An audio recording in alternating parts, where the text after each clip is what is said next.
Hello, everybody. Thank you all for joining, and a special thanks to Lieutenant Governor Adam Gregg, who's dialed in with us today.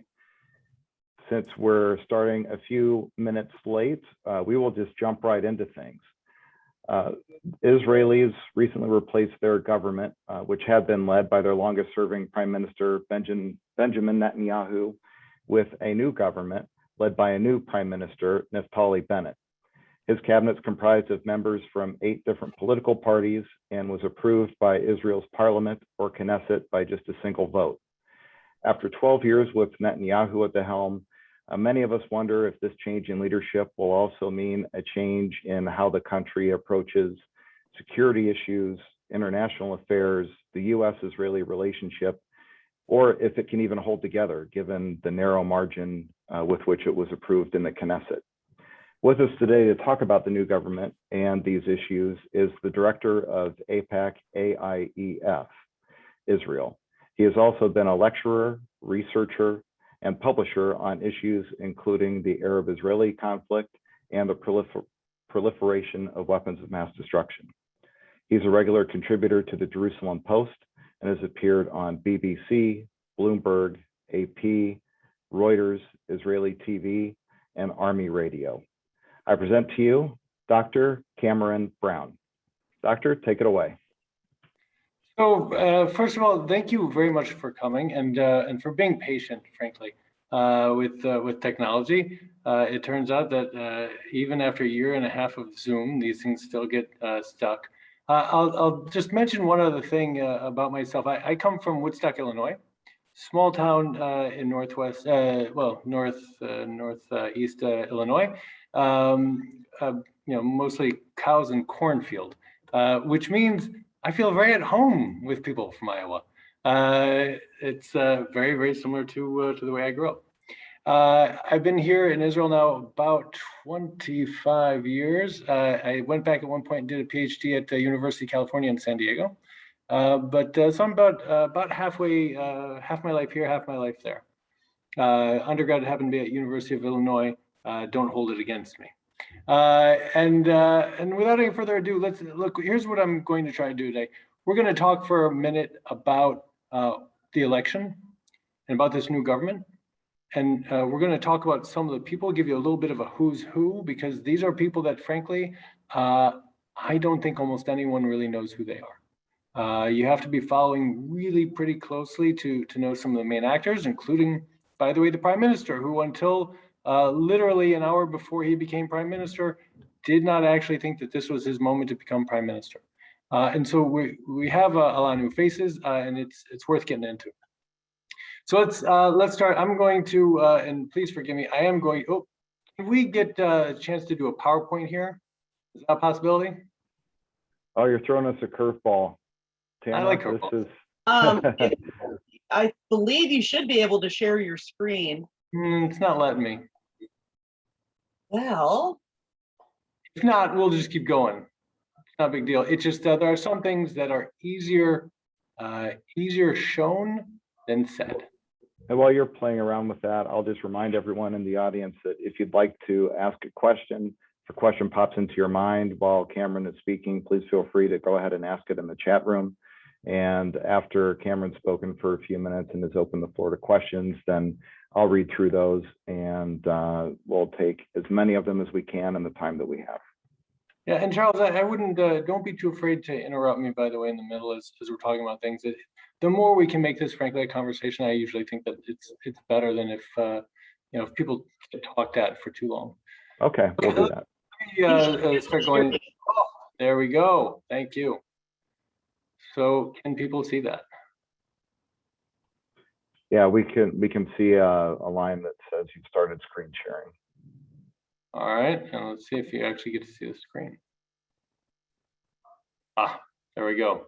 There we go. Okay, so look here. Here's the most important thing to understand. First of all, Israel, I'm going to literally do this. Well, what I could do in an hour, I'm going to do it in 3 minutes because there's only 3 really critical things to understand.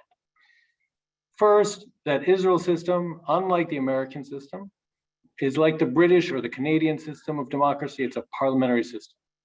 So if America is divided between the legislative and the executive, that's not the way a parliamentary system works. Parliamentary systems are actually meant to deal with the problem of a presidential system, which is gridlock.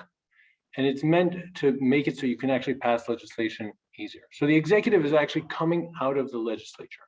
It means that when you vote, what you see on the left is what you might do, for instance, in Iowa. This is actually in Ohio. But you vote for people. For each position, you're voting for a person. Now you see on the right what it looks like to vote in Israel. You take one piece of paper, you slip it in an envelope, and that's it. And the slip of paper says a party's name. Doesn't say who's in the party. You know who's in the party, but it doesn't say. And then however many votes that party gets, that determines the outcome. Because this is one district, right? Now I think you've got 4 electoral districts in Iowa, if I remember correctly. This is one congressional, this is essentially one large district like for state, but imagine that the entire Congress would be divided in this one district. So you divide proportionally. That means that you get anywhere between 8 to 15 parties represented at any given time. There's 120 seats here. In order to get representation, you have to have at least 3.25% of the vote. It used to be 1%, they keep raising it up, because it used to be totally unwieldy. If you imagine that if any 1% of the electorate could get their ideas into the parliament, they get representation, then you have to bring them in. So what you found then is and what you're seeing is the results from 2019, no one party has ever gotten a majority in parliament. And that means that in order to govern, you have to create a coalition. And so you take parties who are willing to sit with you, and you cobble this coalition, and you have to have the majority.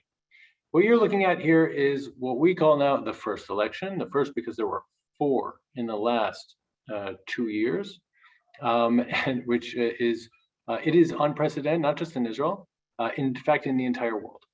3 was unprecedented in the entire world, a back-to-back-to-back. 4, and there was a small break in the middle. There was actually about a year in between. But this is truly unprecedented. It makes Italy look like a stable country. But this is what you are seeing here is essentially the breakdown for the first 3 elections. You had 2 huge parties, relatively, and then a large number of smaller parties. And the goal was who could cobble together the coalition. In the end of the day, one of the parties that was historically in Netanyahu's coalition, he defected. And he went to the other side.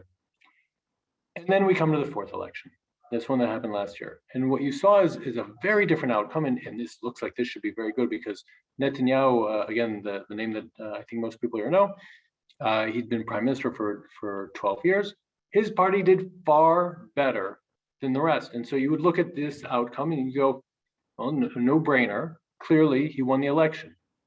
The problem is, again, he didn't have enough coalition partners because when you look at this, actually it turns out that most of these parties had declared ahead of time that they wouldn't sit with Netanyahu and his government. And that is why Bibi, as we call him, former Prime Minister Netanyahu, that's why he failed to cobble together this coalition. The second largest party, if we go back for a second, there's the second largest party. You see that? It's called Yesh Atid. And the guy who heads it, we're going to talk about him. His name is Yair Lapid. He got 17 seats out of the 120. And so you'd say, well, then that guy should be prime minister. And he's not. He will be if this coalition agreement holds, but he's not.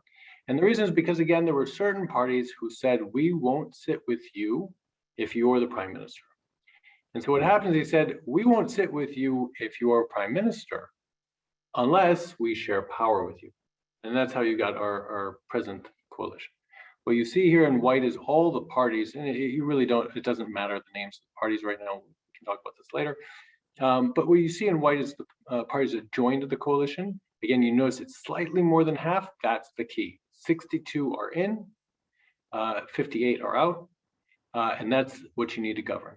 It is a very thin majority, means every 1 or 2 members of Knesset can make a big problem, something we know quite a bit about in American politics. This coalition is also extraordinary for a number of reasons. First of all, it is by far the most diverse coalition the country's ever had. If you look at the parties that are part of it, and what you're going to see here is parties that are very right-wing and parties that are very left-wing.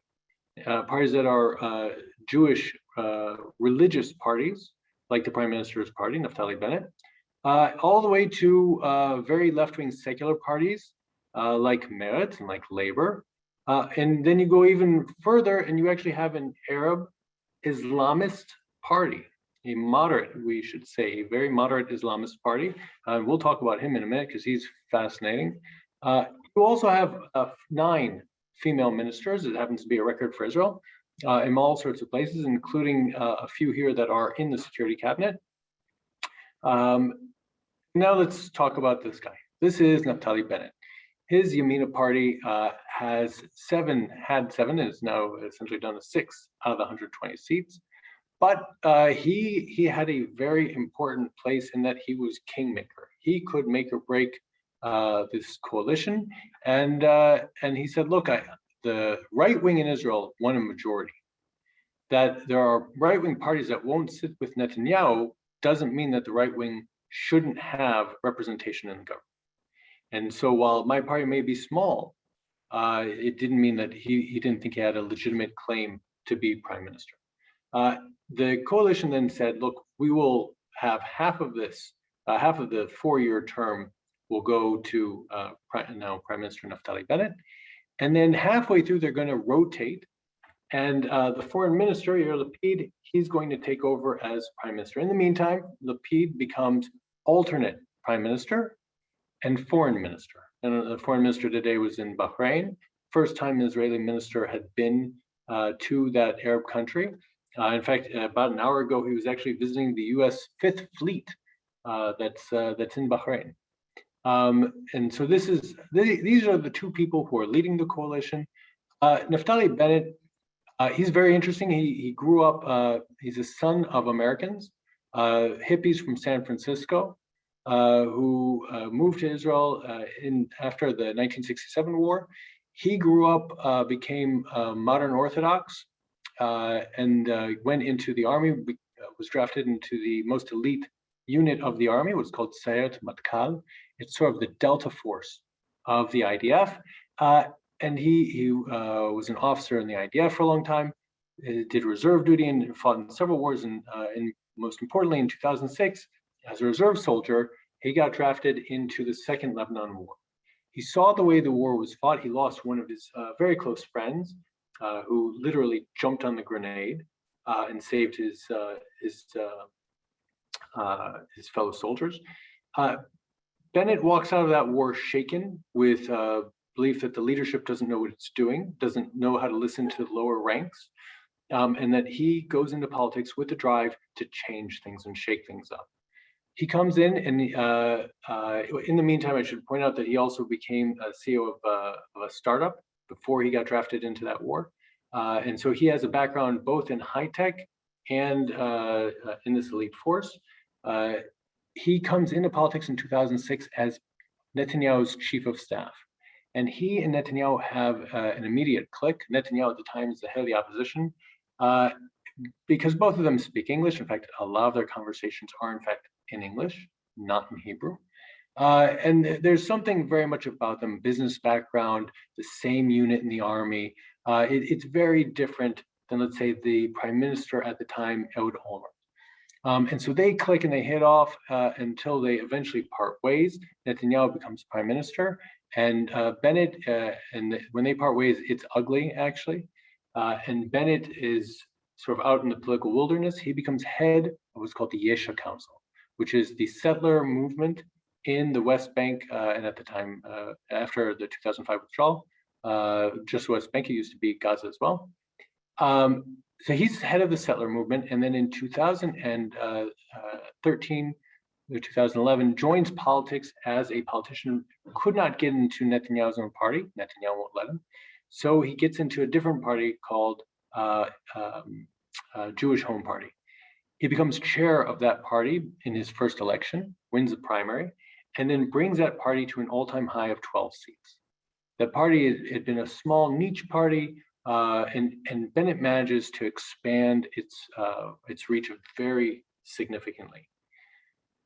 He and Yair Lapid then lock hands and negotiate together against Bennett's former boss, Netanyahu. And they say, it's either both of us together or neither of us. And without either of us, without both of us, you don't have a coalition. In the meantime, then they hold on tight and they succeed in their negotiating. They get what they are asking for against Netanyahu's will. He, in the meantime, then has served as Minister of the Economy, Education, and he also did a brief stint. He's also been Diaspora Minister, and he did a very brief stint as Defense Minister. So he has a pretty varied background. He likes to do things quickly. He is a very fast thinker, drinks a lot of coffee, and when you sit in a room with him, it goes pretty quick. And he tries to get to solutions to problems very fast. Next guy is Yair Lapid. Yair Lapid is a very different sort of character, comes from a very different background. First of all, his parents are Holocaust survivors. Dad came from Hungary, staunch secular journalist, becomes a politician, his father.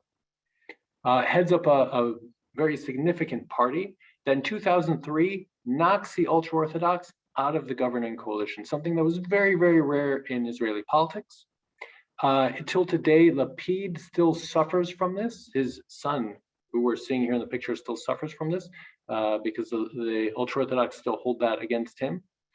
Lapid himself follows in his father's footsteps. He is an autodidact. He himself dropped out of high school, doesn't get a college degree, but becomes a very talented writer, writes a bunch of TV shows, is one of the leading columnists in a newspaper here, and becomes one of the most popular, I would actually say the most popular talk show host in the country. People you would come on and he was a very sort of I don't want to say every man's guy, because he would probably be like the handsomest man in Israel sort of thing. But he's a sort of guy that, he would ask people on his show, so what is Israeli in your eyes? And people would, and that's the sort of thing that he would do. So he was a very sort of centrist consensus person. And despite being very, very popular, I say despite, he gets into politics because that of course makes you somewhat less popular. He gets into politics, and in his first election becomes finance minister. It's not considered to be a great run. It's a tough time to be finance minister in the country, and it's not considered to be very successful. The other position he holds later on is leader of the opposition. But the job he has now is actually a job he's been thinking about doing for a long time, which is to be foreign minister.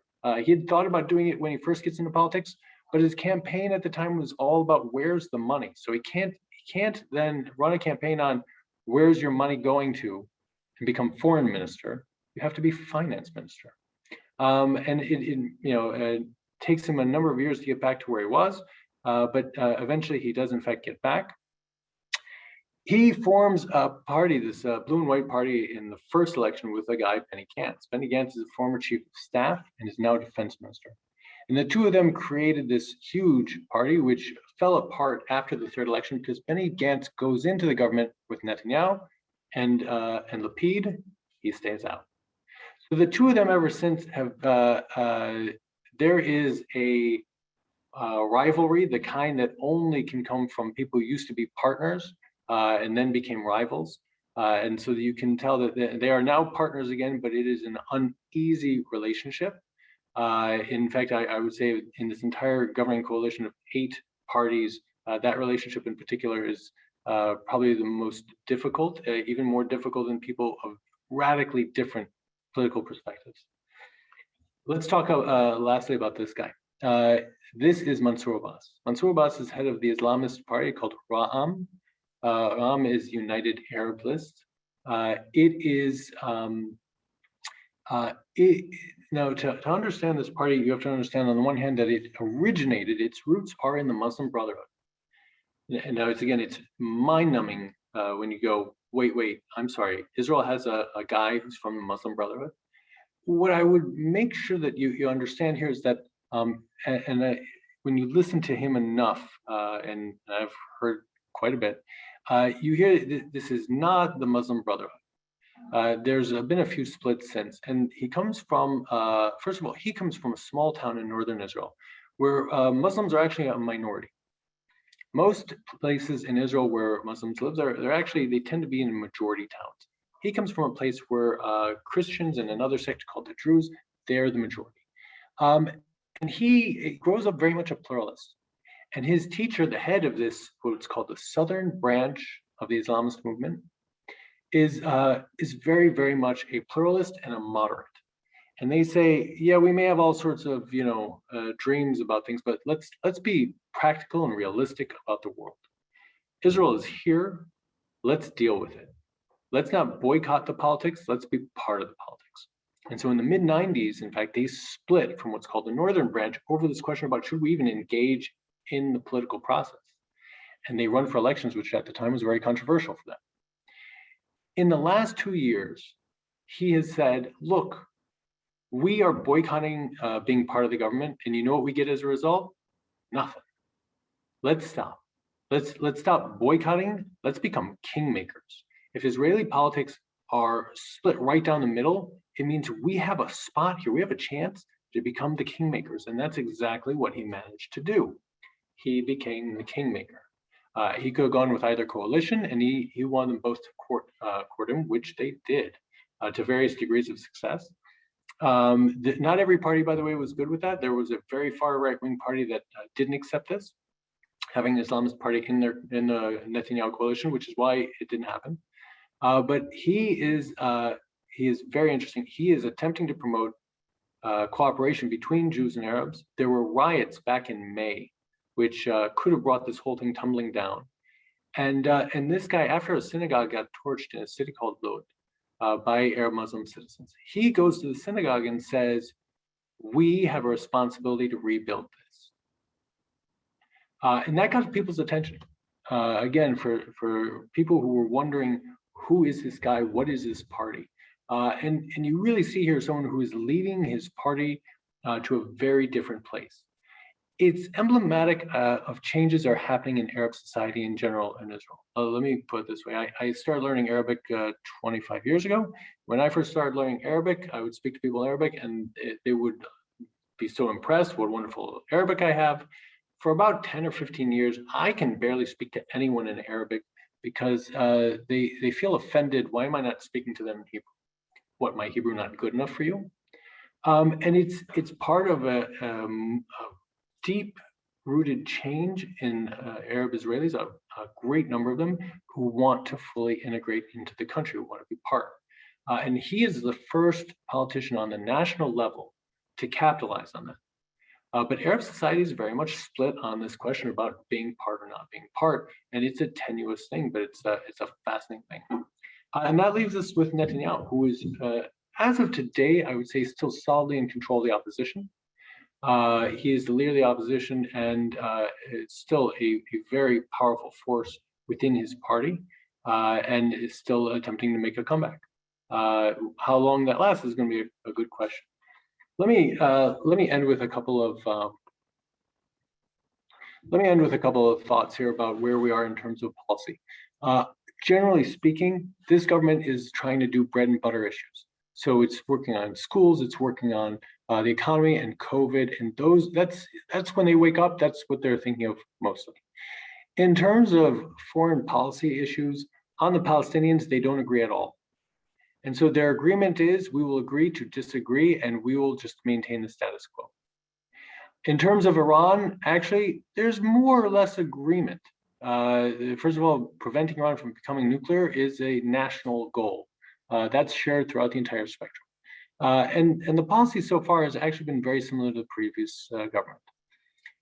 The one thing that you notice that's different, I think, than the previous government in terms of foreign relations is that they are making, they would call it, and I'll put this in quotation marks because it is their claim, that they're repairing relations with the United States after Netanyahu, in particular with the Democratic Party.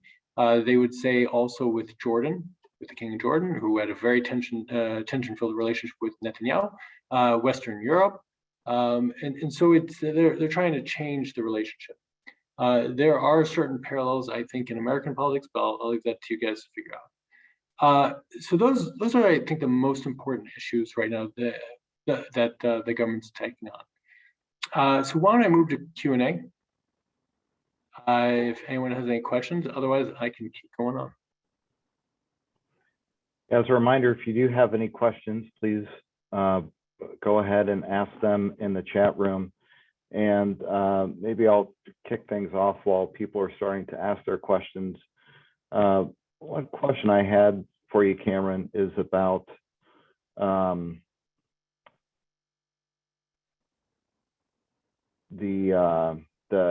Arab cabinet member and I had his name in front of me and it's on the tip of my tongue, but I'm not remembering it now. Isawi Frege.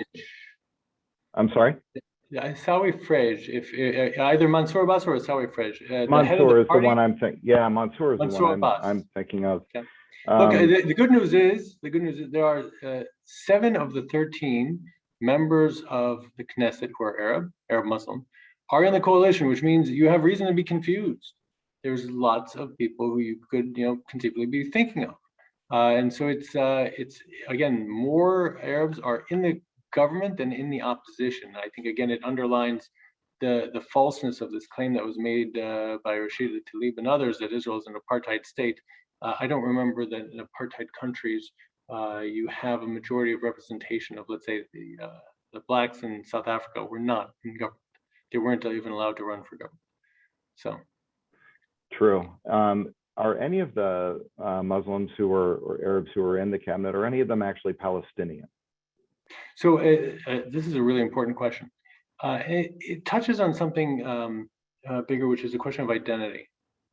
And I think it helps us answer why is it of the 4 Arab parties, the Islamist one is the one that joins the government and does this change.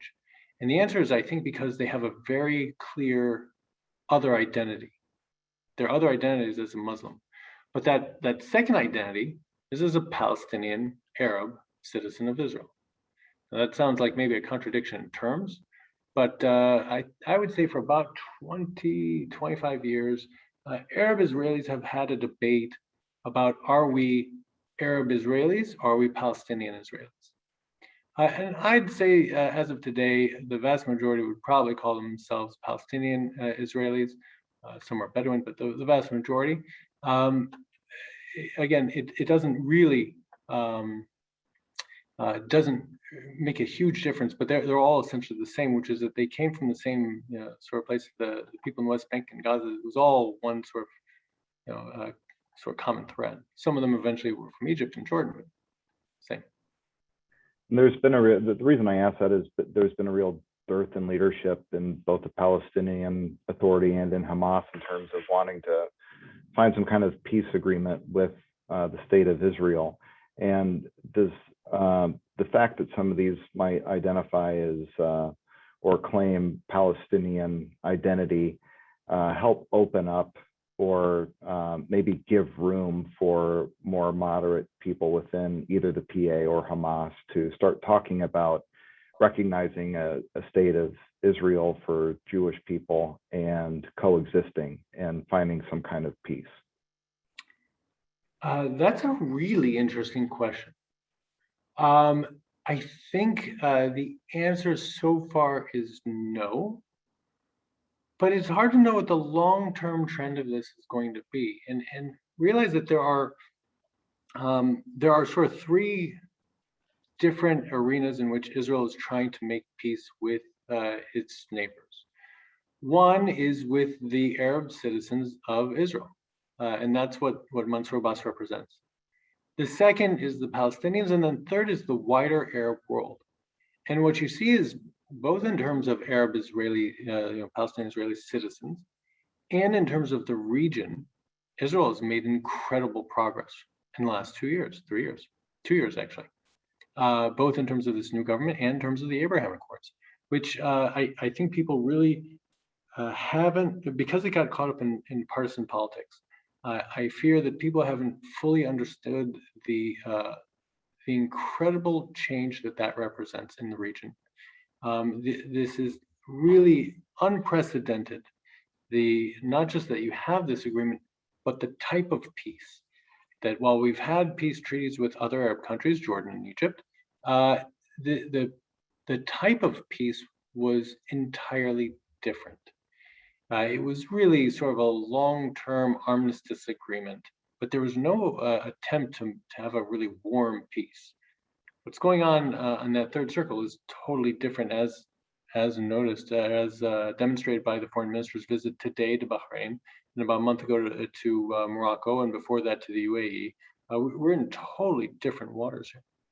And that leaves us with the Palestinians, who are in between the first and the third. And so far, what you see is there really is not any significant change in the Palestinian leadership. And if anything, Hamas has grown much stronger. It's grown stronger in part because of the last war that it fought with Israel back in May. It didn't make it less popular amongst Palestinians. Again, you might wonder to yourself, why is it that you suffer a terrible loss militarily? I mean, really, if just cold fact was what determined what we thought about things, Hamas got crushed. They succeeded in nothing in that last war, and their infrastructure got crushed. So how people don't say rise up and say, Hamas, you're totally failing us, is really a mystery, I think, for a lot of people. Not only did people not rise up and say, Hamas, you're failing us, you're bringing us destruction and failure, but in the West Bank, they actually became more popular. So in the short term, I'm not hopeful for where things are right now with the Palestinians. There have been some meetings lately for the first time in about 7 years now. The head of the PA, Mahmoud Abbas, don't confuse him with the other Abbas. There are two different ones here. There's Mansour, the guy who's part of the government, and Mahmoud, who's the head of the PA. The head of the Palestinian Authority has met with the defense minister. I think he's going to meet with the health minister next week. That's good. And there's no ripeness here for someone to make the sort of move that you saw either with the Arab Israelis or with the UAE. We've got two questions here from our listeners, Joe and Lieutenant Governor. Yeah. Charles, which one would you want to take here? Let's just do it in order, I guess. Well, okay. I'll read it out for everyone so in case they don't have their chat box open. Joe Happy asks, could you speak more to the new government's attitudes towards security issues, Iran, the Palestinians, et cetera? Yeah. But I think the main thing is in terms of security issues, mostly it's continuity. So if the previous governments attempted to keep Iran from getting nuclear weapons, if they try to keep Iran from expanding its regional presence, this government is going to do the exact same thing. On the Palestinians, there is a consensus, frankly, throughout the entire Israeli spectrum that there's willingness to do all sorts of major economic projects to help better the lives of Palestinians in the West Bank and to a degree in Gaza. But the Palestinians have to agree to it, and so far that's not exactly happening. And then on the U.S., this is a government that has put bipartisanship at the top of its priorities. It's trying to make sure that Israel remains a bipartisan issue in America, and you're seeing them try to redouble their efforts. Which, by the way, that you could argue that every government in Israel is always trying to do that, and to varying degrees of success. But that is essentially what they're trying to do. So mostly continuity. On the Palestinian state question, they have major differences.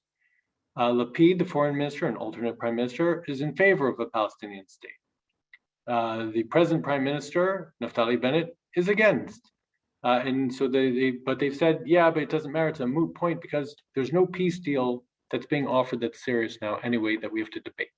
So let's move on and not, let's deal with that when we get there. Now, Charles, would you like to read Lieutenant Governor's question?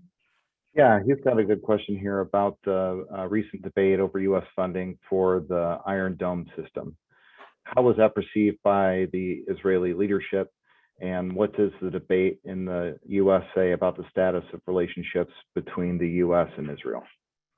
So it was watched very, very, very closely. And I consider that that's true both, I was in discussions with people here at the most senior levels on a regular basis during that vote in the House. There's a lot of questions about what's going on in the Senate right now, and on a regular public level as well. And I think people were concerned at first about what does this mean that the leadership allowed for us to come out of the continuing resolution, but we're very, very relieved when you had over 400 members of the House vote in favor, a huge bipartisan majority, and you saw only 9 members vote against this. I thought that was an extraordinarily important moment. So most people paid a lot of attention to that. They're going to continue to pay attention. It's important to point out that this funding is not just about what happened in Gaza. I think part of the story that people don't quite understand is that part of this is also looking forward to what would happen in the next war. If you guys saw the film and the footage of these rocket strikes on Tel Aviv, after 9/11, I think it's very easy for us to understand what can happen when major towers get hit and the secondary damage that can be caused by those. There were attempts by Hamas to hit the large number of skyscrapers that you have in Tel Aviv, and in a future war with Hamas and in a future war with Hezbollah, more importantly, it's got a large arsenal of precision-guided missiles. That threat becomes far, far, far more serious and severe. And there's going to be a point at which that arsenal could overwhelm Iron Dome's capacity. The threat of overwhelming Iron Dome's capacity could actually itself bring conflict with Lebanon. What this funding is going to do is going to allow a lot more breathing space. It's going to allow Israel to maintain that edge versus both Hamas and Hezbollah in a really critical way. And the amount of quiet that it's going to allow, I think, is really misunderstood. And so this is going to be critical for peace in this region. Thank you. We'll move on to the next question from Liz Rhodes, and I might expand on it just a little bit, Cameron, but she asks, is there any consensus among leadership on how to deal with Iran? And is it accurate to say that Iran is perhaps weeks away from producing a nuclear weapon? And I just happened to be in DC the last 3 days for an AIPAC Christian leadership meeting. And one of the speakers at this conference said that Iran right now is enriched uranium to the 60% level. And at the 90% level, it's sufficient to be weapons grade. And the amount of time it takes to go from, say, 0 to, I think the number he used was 20%, takes a large amount of time. But after that, the time to further enrich uranium becomes smaller and smaller. That's right. Think about it like this. When you're enriching uranium, what you're trying to do is take needles in the haystack and bring them together. The way to understand nuclear enrichment is like this. So you're taking something that you find in nature, uranium, and you're taking one of the particles of it, 295, and you're trying to take these very rare particles that are rarely found in uranium and bring them all together.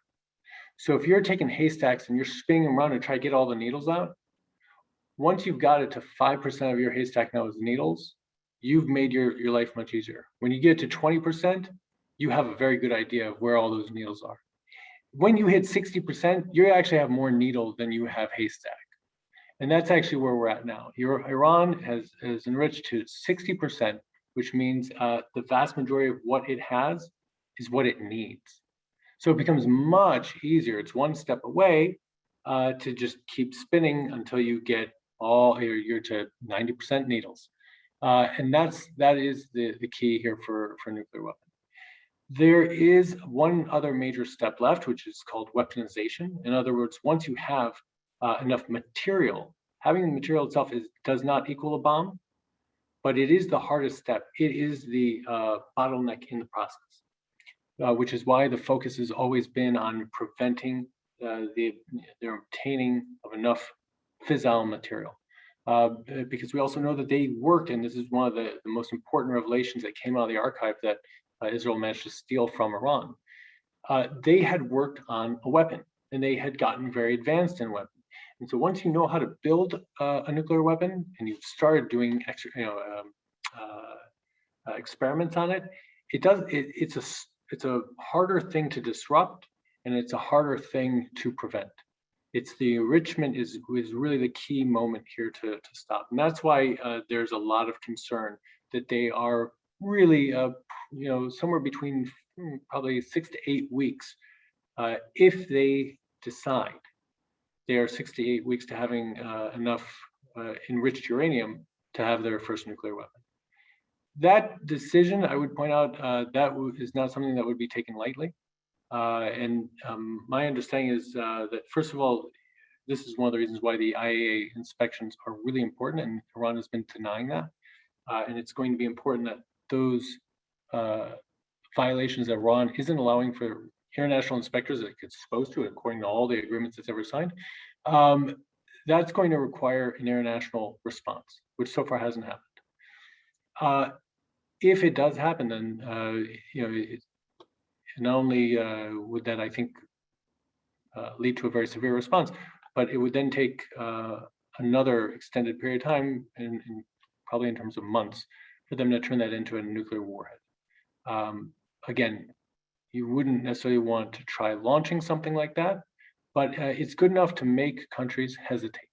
And that's what you saw with North Korea. The first time that a country ignites a nuclear weapon, everyone becomes very nervous about taking any sort of serious action to rein them in. And that's why North Korea has continued to act the way it acts. That's why Pakistan acts the way it acts. And so I think it's cause for enormous concern.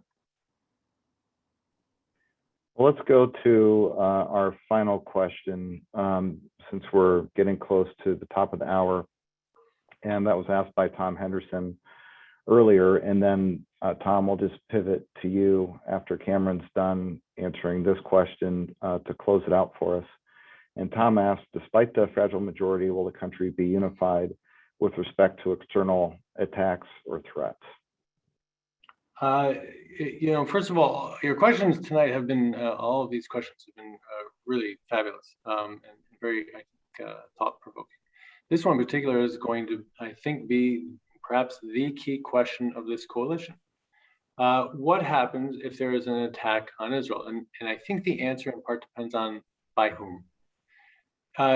When there is a conflict between Hamas and Israel, that puts this party, Ram, the Islamist party, in a difficult position.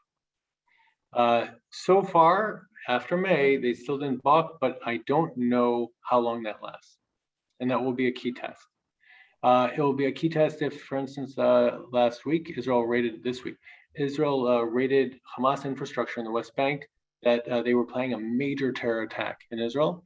The idea was to have a major suicide bomber in Jerusalem itself, and the Israeli security forces took that out ahead of time. Those sorts of things put that party in a difficult position. And if it escalates, it's going to be difficult for them. I don't know how long that lasts. Attacks from Iran, on the other hand, aren't a problem for them. And so it depends, I think, who attacks and for how long a conflict lasts. That being said, the opposition, in this case, the Likud, the ultra-Orthodox parties, clearly would rally with the government, in support. So I think that by and large, the vast majority of society is very of one mind when it comes to these major threats. This government in particular, it's going to be one of the key pressure points and tests for the government. Great. And Tom, before you jump in, we did just get one more question, and I think this will probably have to be the last one. Prakash mentions that India went through 4 different governments between 1989 and 1991, and that turnover impacted India's economy, security, and regressed its economic growth and development. India and Indians felt the need to have a stable government in their parliamentary system for a full term. And how is the current sentiment in Israeli political leadership? Is there a realization and agreement to have a full-term government, or is Israel's government set up in such a way that someone could just defect to a different coalition and bring the current government down? This is a really fascinating question. The answer, in short, is right now, until they pass a state budget, it is possible to bring the government down by failing to pass a budget. That is the Achilles heel of most Israeli governments. It used to be much easier to bring down governments. What they used to call vote of no confidence would have worked. Anytime you had a majority vote against the government and they called it a vote of no confidence, that would have been it. Because of the instability that caused, they changed the rules and they said, that's not enough now. Now, once you have a government that gets sworn in, there are only 2 ways it falls. Failure to pass the government, 3 ways. Failure to pass the government, a vote to dissolve the parliament, which is dangerous. It means we all go to new elections and you never know how you're going to do. Like in war, you never know how you're going to walk out of an election. And then the third thing is a positive vote of no confidence. That means that a majority don't just say, we hate you. A majority have to come together and say, and we want this other guy to be the prime minister. We have 61 votes for this other guy. That is hard to do. In Israel's history so far, it's never been able to get 61 to say, we want to switch the leader here and pick someone else. So if they manage to pass the budget, which has passed the government right now, and is heading towards passage in the parliament, and I think it's probably going to be passed in about 5 weeks. If that happens, then it will be very, very difficult to bring down the government for another 2 years. Because they're going to pass a 2-year budget for 21 and for 22, meaning that they would have to fail to pass the budget for 23. And so there's going to be a fair amount of stability, I think. And then this gets to I think what you're really asking, if I understand it well. If I understand the question, you were saying, does the electorate understand that this instability is costing the country? And I think the answer to that was yes. And that's what caused the rotation government to be formed after the 3rd election, and it fell apart. And that's what I think convinced Bennett that, and again, in every speech when he talks about this is what he said. This is what he said at the UN General Assembly this week. He said, there comes a moment when you understand that if you don't make political compromise, you could go off the rails and the country could suffer terribly. And so that's why we created this government, because we said enough is enough, and we couldn't bear a 5th election. And so I think that is the sentiment that is driving this government.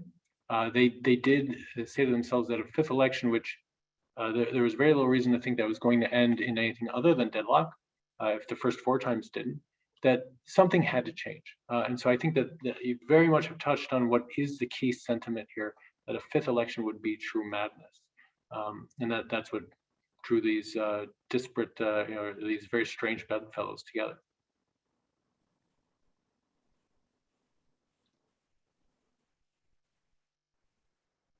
Tom, the floor is yours. Charles, you ready for me or? Yeah, we're ready for you. Okay. Well, first of all, I just had a comment about that last answer. I think it's remarkable that you come from a country that passes a national budget. I think here in the United States, we're very appreciative of the fact that you have a country that actually does that and not continuing resolutions. But thank you again, Cameron, for a fantastic presentation. It was very informative. As Charles indicated, my name is Tom Henderson, and Charles and I serve as co-chairs of Iowans Supporting Israel. And on behalf of our board, we would like to thank you, Cameron Brown, for being up late at night and talking to us about Israel and the current government. We'd also like to thank the attendees for participating in this most informative presentation. As you know, Iowans Supporting Israel is a nonprofit, bipartisan, tax-deductible charitable organization.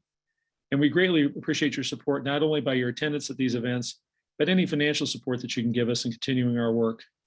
Hopefully, our next presentation will be in person and possibly by Zoom as well.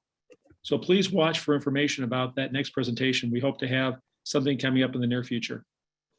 Thank you again for attending the event today. If I can, Thomas, if I could just very quickly thank all of you. What you guys do is important. And I don't know if you guys get enough credit. I do want you to know, though, people here take notice. I don't need to tell you guys the important role that Iowa plays every 4 years. But people here take notice of what you do, of your ability to shape the debate in America. And I think what you guys are doing is critically important to the future of this relationship. And so let me just take a moment and thank you guys for everything that you're doing and for your willingness to come and learn more and hear more. So thank you guys. I appreciate it. Cameron, you should know there's nobody on this call that doesn't have a great appreciation for Israel, the courage that your country shows, constantly holding back forces that would like to destroy you. And we appreciate the great ally you've been to the United States. So we want you to remain strong, and we will fight to continue to make sure that Israel is always a bipartisan issue here in the United States. Amen. Thank you. Thank you. Bye, everybody.